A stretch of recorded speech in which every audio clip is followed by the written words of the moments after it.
Amazing viewers and subscribers of my channel, thank you so much for joining me here. Happy Wednesday. Let me first of all wish you guys a very lovely day ahead. Now, that being said, I think this time we're going to see a very serious rift between WIKE and Tinubu, and I tell you the truth, it's going to be epic. I actually so look forward to a day like that's coming. WIKE, if you have studied this man well, you will see that he's one person that is power drunk, and if he has not taken WIKE might just be much more power drunk than even the Tinubu himself.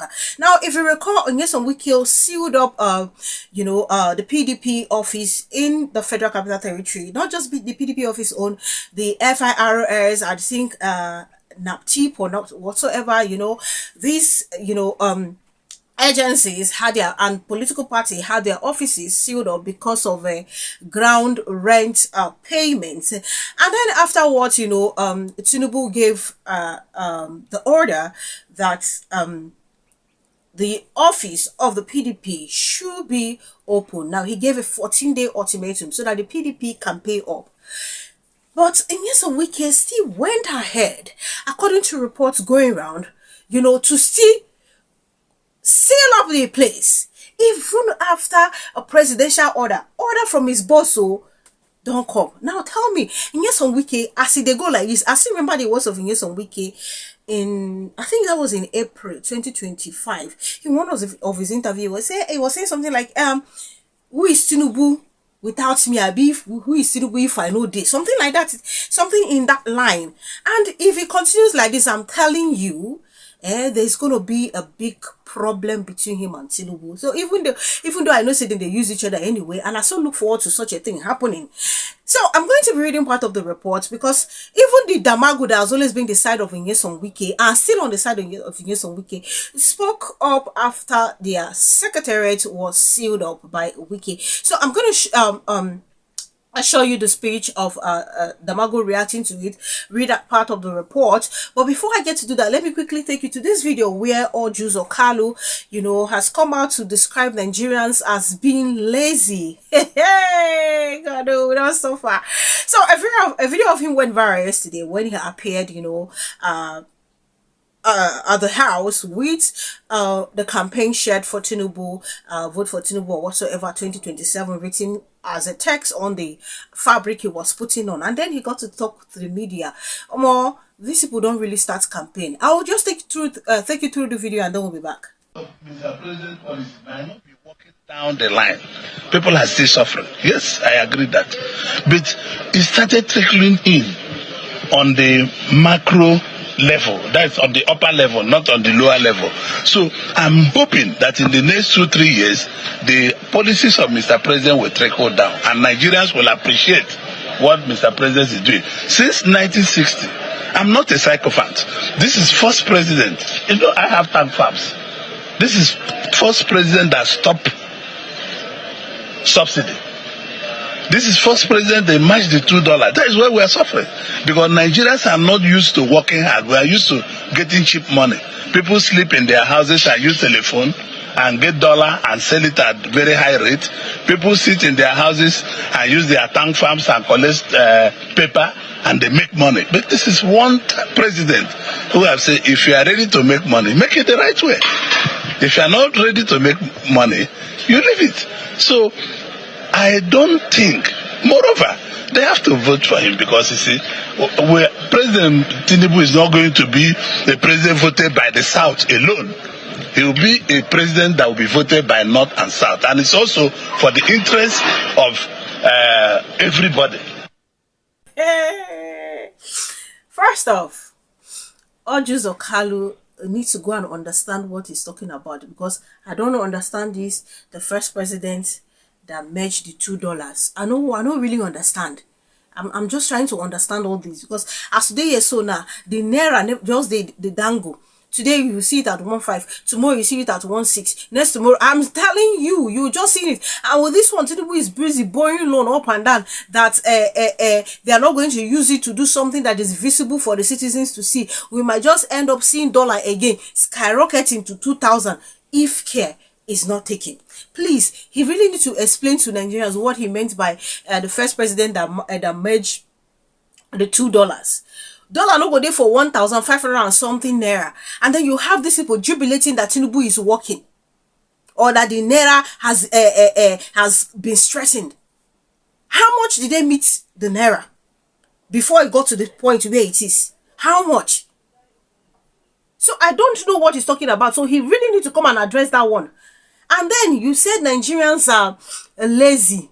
Tinubu is the first president that removed subsidy. Nigerians are lazy, and that is why they are complaining or whatsoever. People sit in their house and then they do use their phone and do some work and get paid in dollar and sell at higher whatsoever.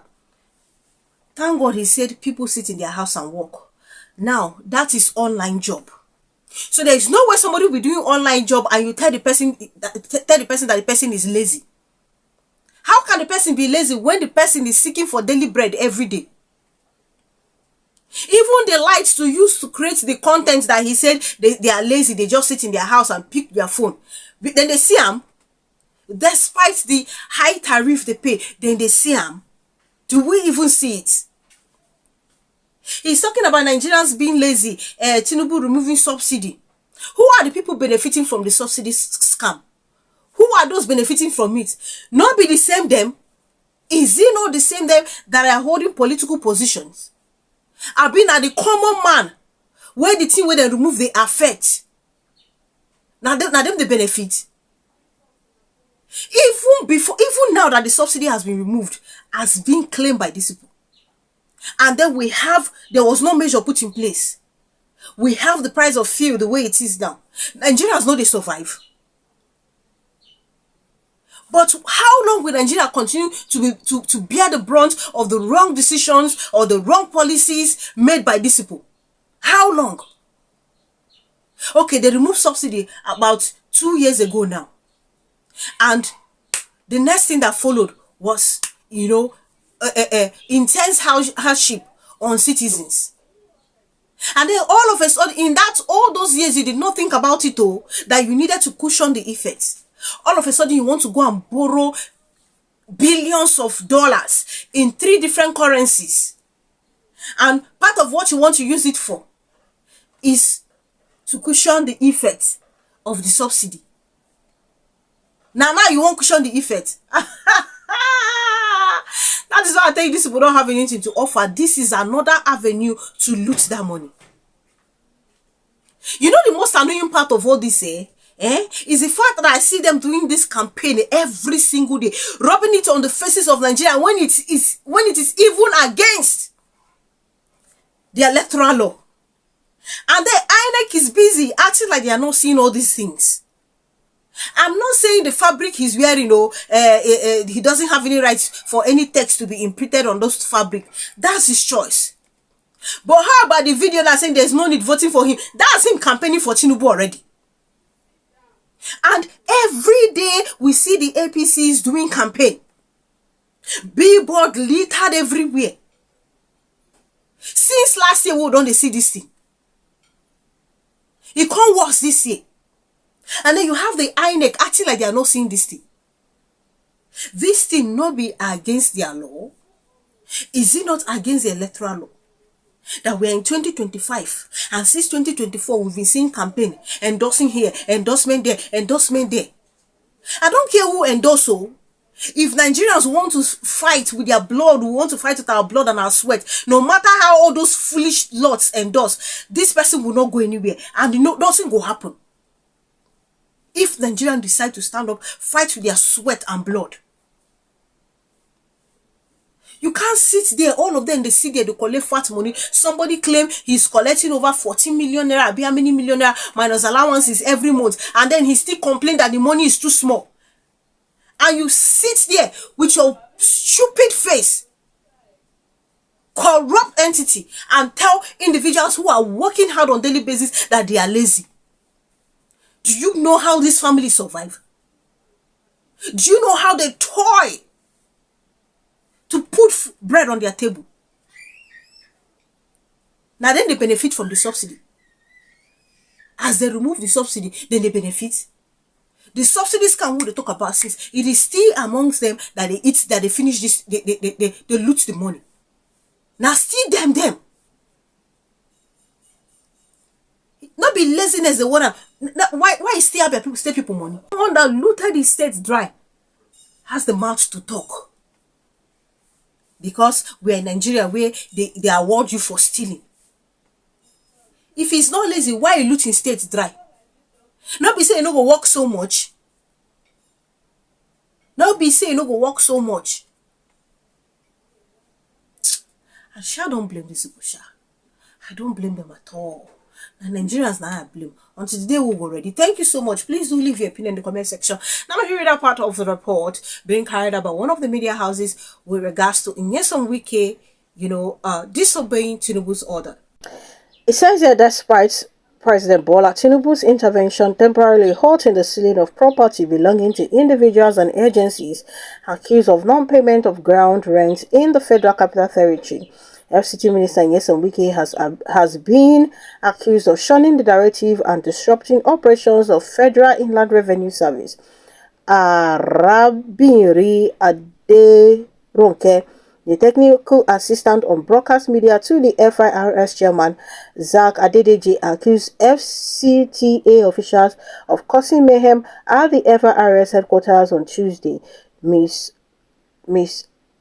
Aderonke said despite FIRS not being one of the defaulters, FCTA officials beat up FIRS staff while interrupting activities at the headquarters.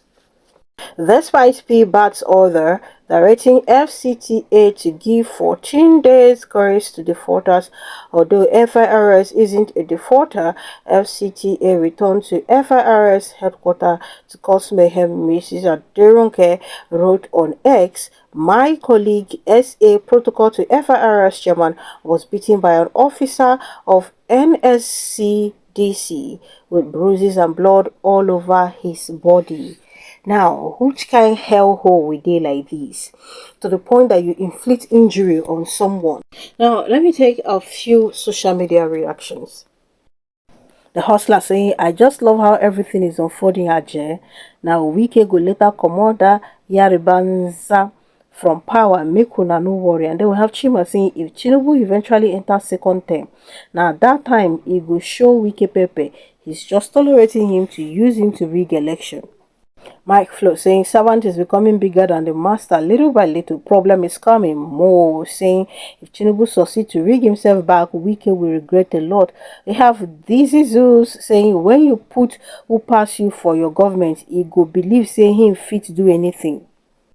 President Tinubu saying, "That power monger believes he's bigger than all Nigerians join. A power in the hands of WIKE, everybody will eat grass. He will be worse than Abacha."